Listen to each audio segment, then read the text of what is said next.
آج ہم اپنے ان پیارے بچوں کو ایک فقہی مسئلہ سمجھاتے ہیں، نازیہ زہرا کو اور تطہیر فاطمہ کو۔ جیسے کہ بتلایا ہے کہ بیٹی 9 سال کی عمر میں بالغ ہو جاتی ہے، اس کے اوپر پردہ واجب ہو جاتا ہے۔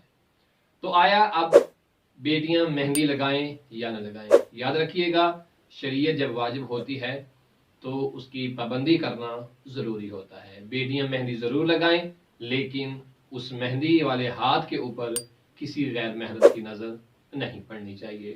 اس کو اپنی چادر کے اندر رکھ لیا جائے یا اس کے اوپر کوئی ایسی چیز پہن لی جائے جس سے وہ غیر محرم کو نظر نہ آئے۔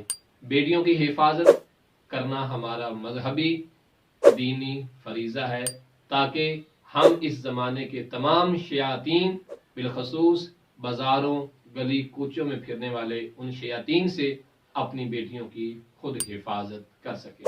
شریعت نے ہر زمانے میں ہر اعتبار سے ہمیں یہ آگاہی دی ہے کہ بیٹیوں کی عصمت، بیٹیوں کا پاکیزہ کردار کس قدر ضروری ہے۔ آئیے اپنی بیٹیوں کی تربیت کریں تاکہ ہماری نسل میں امام زمانہ کے سپاہی پیدا ہو سکے۔ اپنا بہت سارا خیال رکھیے۔ اللہ حافظ۔